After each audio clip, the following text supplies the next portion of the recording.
Vendosja një shtyllë elektrike planifikuar në rrugën Doktor Ali Spahie në qytetin e Shkodrës ka shkaktuar shqetësim për banorët e zonës.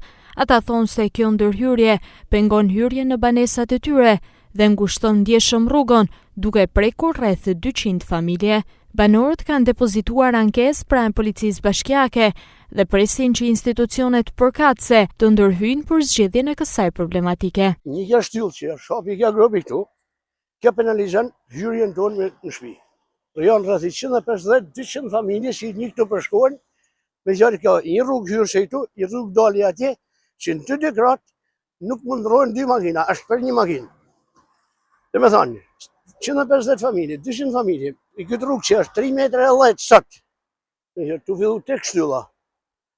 Deri të muri i këti zëtnis, me vullë i shtyllë 35-40 cm gjanë, që është shtylla të tensionit, dhe me thani të me 2,70. Një zjermë, pora zjerë, pora një urgjens, një tu, 2,70 m, një zjerë fikse, një ambulancë, këtë nuk mund t'hinë ma. Po të kesen që këtu a burim aksidentit. Këtu dalin gra, familjar, në punë, fëmijë që shkojnë në shkolla, në bicikleta.